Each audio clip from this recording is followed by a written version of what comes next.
Now I will tell you about one of the main secrets of survival, how the Vikings kept warm and what they had to do to survive. 100 days before the sun touches the icy fjords again, Skumdeg, the era of short days, descends upon the world. For the inhabitants of 8th century Scandinavia, this was a time of trial that separated the living from those who would not live to see spring. They had no central heating, no modern insulation, and no membrane jackets. Their only weapons in this battle were wood, stone, wool, and the millennia of experience of their ancestors. Their homes were not just shelters. They were living, breathing systems designed with ingenious simplicity. Their clothing was multi-layered armor created according to the laws of physics, which they understood intuitively. Every element of their daily life was subordinated to one goal: to preserve precious heat. Watch the video to the end, and you will learn why the most valuable treasure of a Viking was not a sword, but a properly stacked turf, and what one secret of house construction allowed them to literally sleep in warmth while an icy storm raged outside. What if I told you that everything you believed about Vikings and the cold was not true? We imagine their winters as a time of despair, gloomy anticipation, and struggle for survival. This image is largely created by romantic notions of the wild north. In reality, winter was not a time of stagnation, but a time of transformation. Their greatest battles were fought not in England or France, but here, at home, against the cold and darkness. This battle required not the fury of a berserker, but cold calculation, patience, and a deep understanding of materials. Every Scandinavian, whether man or woman, was an engineer of survival. Winter was a time for crafts, not stagnation. While the earth slept under the snow, work was in full swing in the longhouses. Men repaired ships, prepared gear, and forged tools and weapons. Women spun wool and stood for hours at upright looms, creating dense fabric that would become clothing and sails. The cold itself was not only an enemy, but also an ally. Frost froze swamps and rivers, turning them into convenient winter roads. This made it easier to transport heavy loads, such as logs cut for construction. The snow covering the roofs of houses became an additional layer of insulation. The Viking did not fight nature, he was part of it. He did not try to defeat winter, he knew how to negotiate with it. This philosophy of total adaptation is the main secret of their survival. They did not build high castles to isolate themselves from the world. They built houses that grew into the ground and became part of the landscape. We are used to valuing privacy, but for the Vikings, privacy meant death from the cold. Their homes were built for the community. Dozens of people lived in one large hall, sharing warmth, food, and stories. This social closeness was as important to survival as the thickness of the walls. Do you think modern man, with all his technology, could survive such a winter in the conditions of the 8th century, relying only on his mind and hands? Share your opinion in the comments, and don't forget to subscribe to the channel so you don't miss our next studies. Are you ready to learn the truth about how a house that had to withstand the onslaught of an Arctic storm was actually built? At the heart of the Scandinavian world was the langhouse, or longhouse. It was not just a dwelling, but a multifunctional center, a fortress and a barn, all under one roof. Its design had been refined over centuries. Choosing the location was the first and most important decision. Houses were never built on hilltops, exposed to all winds. They were built on gentle slopes, often oriented north-south, so that the ends would bear the brunt of the prevailing winds. The ideal location was one protected by forest or rocks. Construction began with the foundation. Often, the house was partially sunk into the ground. This simple solution allowed the use of geothermal heat, the constant temperature of the earth. The walls were erected directly from this depression, making the floor of the house lower than the surrounding soil. The walls were based on a low foundation of wild stone, which was laid without any mortar. These stones protected the wooden structure from rotting due to contact with damp soil. The stone base also served as a barrier to drafts at floor level. There were two main types of walls. In forest-rich regions such as Norway, they were built from vertically placed logs or boards. In Iceland and Greenland, where wood was scarce, the walls were massive, up to 1.5 meters thick, made of blocks of turf and stones. The most ingenious part of the design was the walls. They were not straight. The long walls of the house curved slightly outward, like the sides of a ship. This shape gave it incredible resistance to wind pressure and the weight of the massive roof. It was a real fortress against the cold. But what if I told you that the main protection of the house was not in its walls, but in what grew right under their feet? In the next chapter, we will reveal the most closely guarded secret of Viking-era roofers. I will reveal the best-kept secret of Scandinavian builders, which today's best green architects are trying to replicate.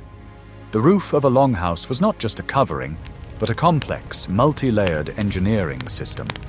And its main component was ordinary turf. The weight of such a living roof was enormous, and the entire internal structure of pillars was designed to support it. The rafter system was strong, but the roof pitch was kept relatively shallow. This was done specifically so that snow would accumulate on it in winter. Snow, which we consider a problem, was a blessing for the Vikings. The thick layer of snow on the roof served as an additional and very effective layer of insulation. Like a blanket, it covered the house from the icy wind and helped to keep the heat of the hearth inside. But for this system to work, the roof had to be completely waterproof. For this purpose, the first technological layer was used: birch bark. Birch bark contains natural resins, making it an ideal waterproofing material. It was harvested in the spring and laid on the wooden roof frame. Laying birch bark was an art. It was laid in strips, like tiles, from bottom to top. Each upper layer overlapped the lower one, so that water running off the roof could not get inside. This layer was flexible, durable, and completely impervious to moisture. The first layer of turf was laid on top of the birch bark. And here was an important secret. It was laid with the grass facing down and the roots facing up. This layer served as a drainage system. Water seeping through the top layer reached the roots and flowed along them, like channels, to the edges of the roof without lingering on the birch bark. A second layer of turf was laid on top of the first, this time with the grass facing up. This layer was alive. Its task was to grow. The roots of the grass sprouted downward, intertwining with the roots of the lower layer of turf, and created a single, monolithic, and very durable covering. This two-layer system had phenomenal properties. It provided incredible thermal insulation, protecting the house from the cold in winter and from overheating in summer. It was heavy, and this weight gave the entire structure of the house additional stability. This technology, which is over 1,000 years old, is still used in Scandinavia today. If you are impressed by this engineering feat, don't forget to like this video.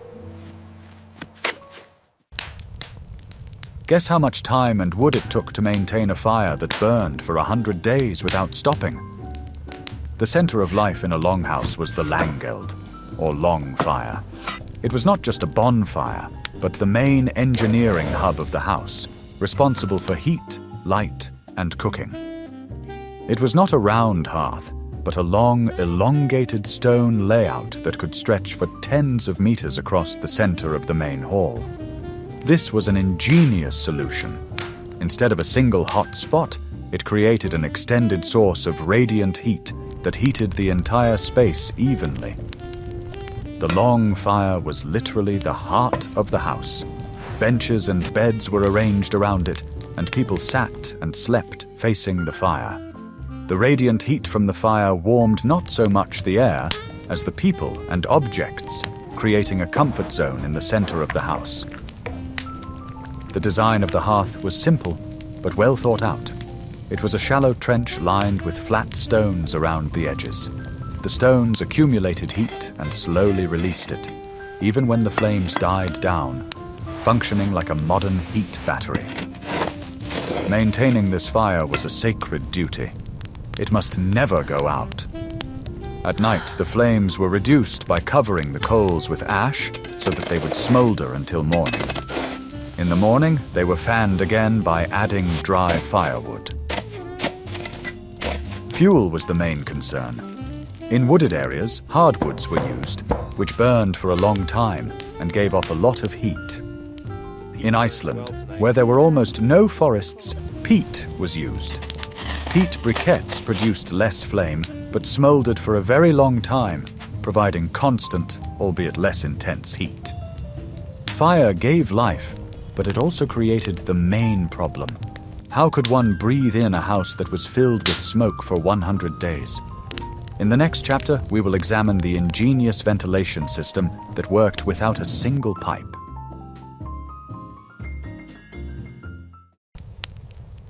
Managing smoke in a house without a chimney is one of the most difficult engineering challenges. The Vikings had a simple and effective solution. They made one or more holes in the roof, directly above the long fire, which were called lura. These holes were not just holes, they were carefully positioned to take advantage of natural draft. Warm smoke from the hearth rose upward and escaped outside, carrying soot and moisture with it. It was the simplest form of exhaust ventilation. The key element of the system was a special wooden shield or cover. This shield, often covered with a translucent membrane, was mounted on a pole. Using a long pole, this cover could be moved to open or close the hole. This system was incredibly flexible. In good weather, the opening was opened completely for maximum ventilation. During rain or snowfall, it was covered, leaving only a small gap. And during a severe storm, it could be closed completely, sacrificing air quality for the sake of preserving heat. The smoke vent cover, covered with, for example, treated fish bladder, also served as a primitive window. It let in a little precious daylight, which fell directly on the hearth. It is no coincidence that one of the Old Norse words for window was vindauga, meaning eye of the wind. Air movement in the house was strictly organized. Cold outside air seeped in through cracks in the doors and walls at the very floor. This fresh, oxygen-rich air spread across the floor, reached the hearth, and fed the fire. Once heated, the air rose with the smoke to the loft. This created constant circulation in the house. Downstairs, near the floor, it was cool and fresh, while at the level of the benches where people sat, it was warm, and smoke did not accumulate. This simple but effective ventilation system allowed dozens of people to live in an enclosed space with an open fire. It required constant attention and adjustment, but it worked. It was a compromise between warmth, light, and clean air, and the Vikings found the perfect balance. See how she draws the smoke up. Aye, the air is clear and warm tonight. What if I showed you a time machine and we looked behind the wall of a Viking house? What we find there explains everything. The longhouse was designed to retain heat, but its most insidious enemy was drafts. Combating the uncontrolled movement of cold air was a priority. The walls, especially in the turf houses of Iceland, were the main barrier. They were up to 1.5 meters thick. Such a massive wall of stone and earth had enormous thermal inertia. It heated slowly from the hearth and cooled just as slowly, smoothing out temperature fluctuations. In wooden houses, the walls were insulated. The space between the logs or boards was carefully caulked. Anything that could trap air was used. Moss, sheep's wool that was not used for yarn, or simply dry grass. Doorways were particularly vulnerable. Doors were low to reduce heat loss and often had high thresholds.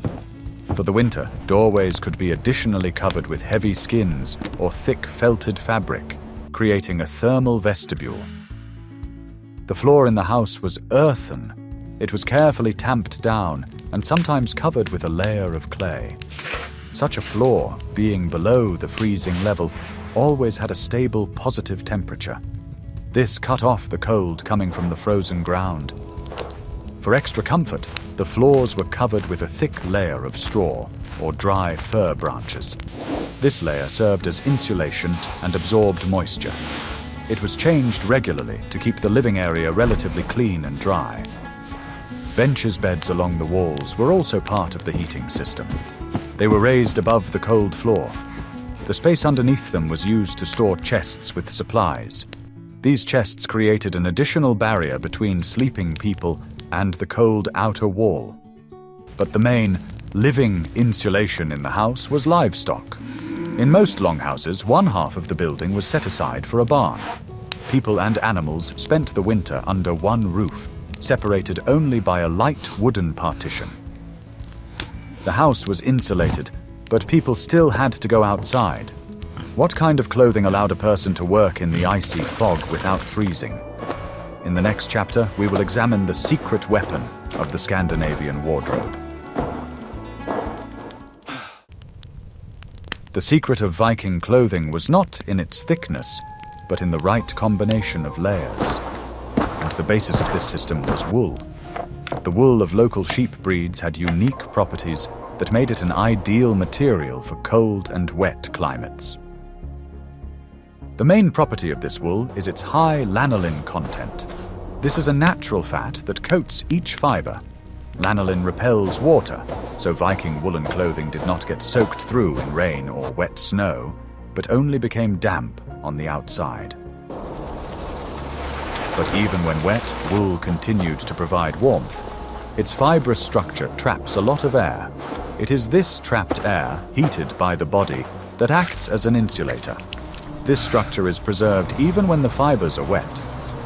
The first layer worn on the body was often a long linen shirt. Linen does not provide warmth, but it absorbs sweat well and is pleasant to the body.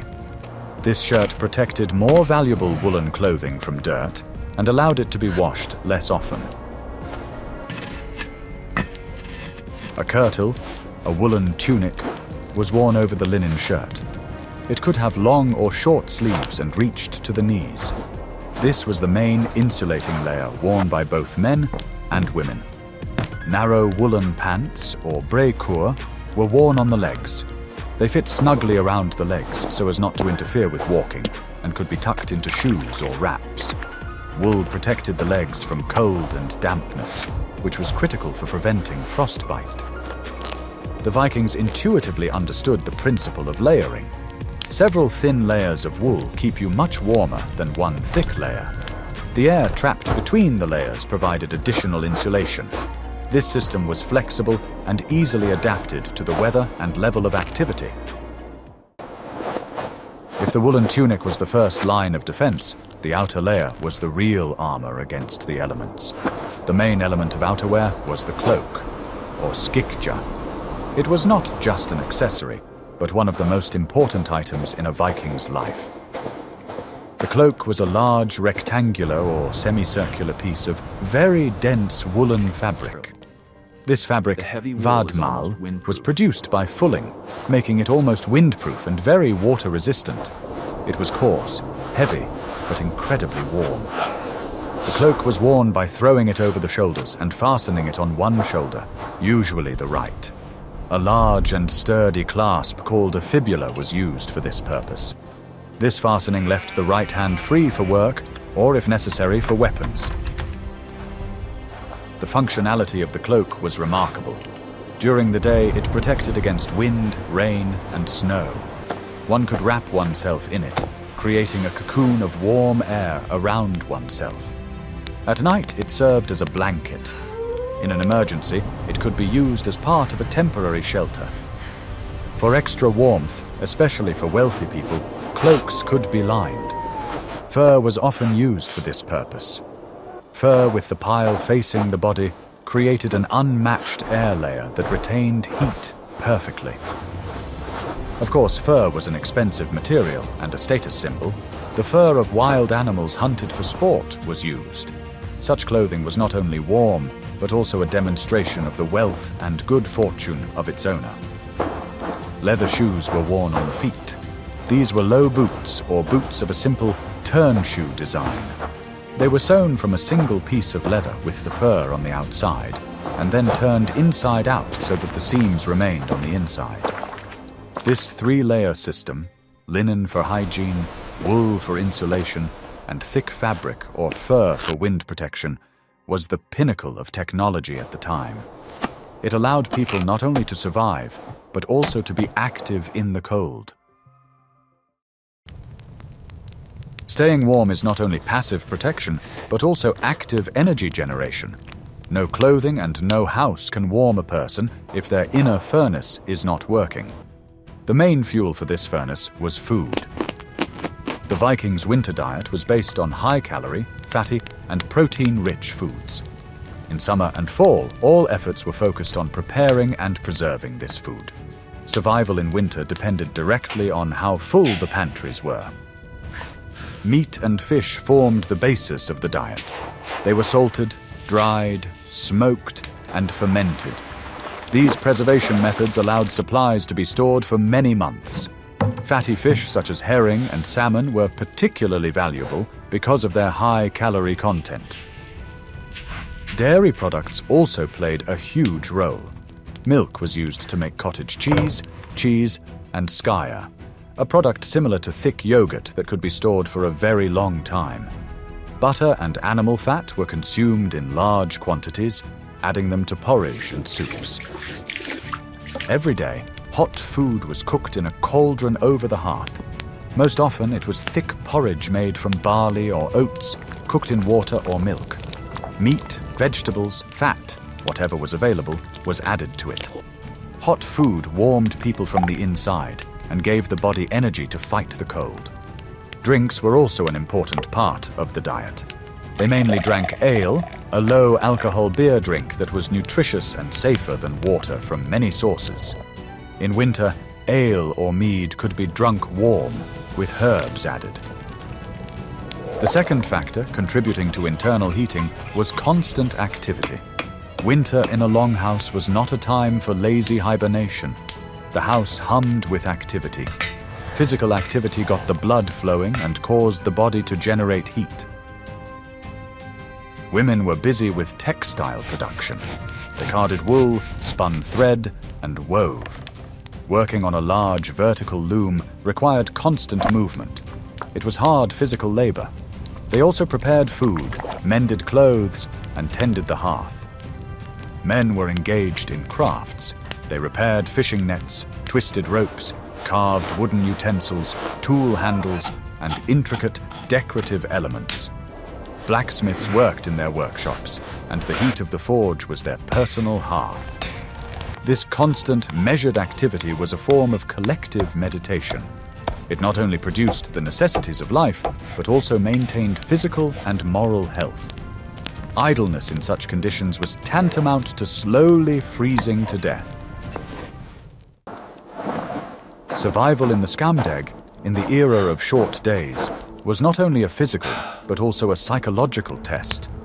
When the sun barely appears above the horizon for a couple of hours, and then darkness returns, the human spirit is subjected to no less stress than the body. The main cure for despair was community. The longhouse, crowded with people, was a social cocoon. No one was left alone here. Constant interaction, conversation, shared work, and communal meals prevented people from sinking into depression. This wool is coming along nicely. We might finish before the others wake. Perhaps. It is good to work. By the fire's warmth. That storyteller has too much ale in him. He does, but his tales warm the winter nights. This fur is soft.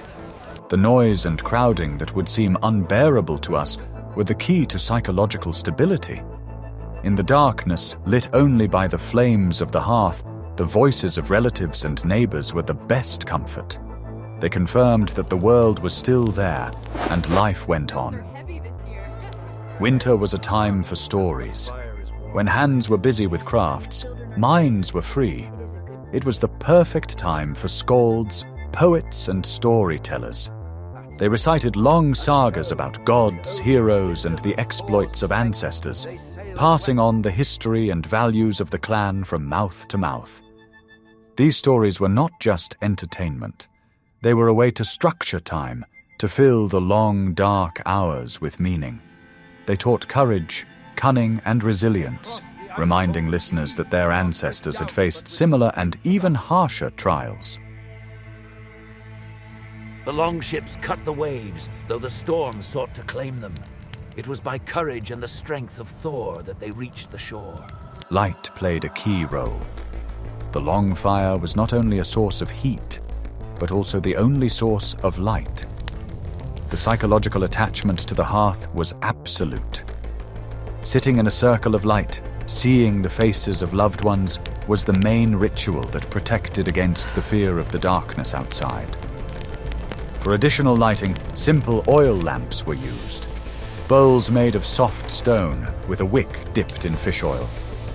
They gave off a dim, smoky light, but any light was better than complete darkness. I am glad we are safe here. As am I, my love. The gods watch over us. The culmination of winter was the Festival of Jul. It was a midwinter festival, the darkest point of the year, after which the days began to grow longer. It was a celebration of light, fire, and life. Large feasts were held, sacrifices were made, and the victory of life over darkness was celebrated. Rituals and celebrations were critically important. They created temporary landmarks in the endless winter night, gave cause for joy, and instilled hope. The Yule festival was a promise that spring would surely return. The Vikings' resilience was a product of this complex system. It consisted of the warmth of home, sturdy clothing, high-calorie food, and, just as importantly, strong social ties and a rich spiritual culture. They survived because they were not only strong, but also highly organized.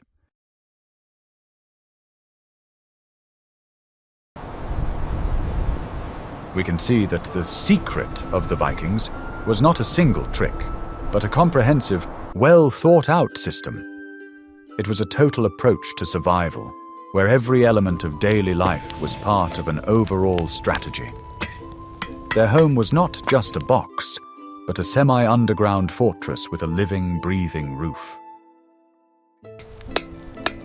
They used the heat of the earth, the warmth of animals, and the heat of a large, central hearth. They created a ventilation system that worked on the laws of physics. They developed multi-layered clothing that kept them warm even when wet. They ate so that their bodies themselves were like furnaces and filled the long darkness with work and stories. The theme of the Viking era is boundless, from their shipbuilding to their complex mythology. What other secrets of this people would you like to reveal in future videos?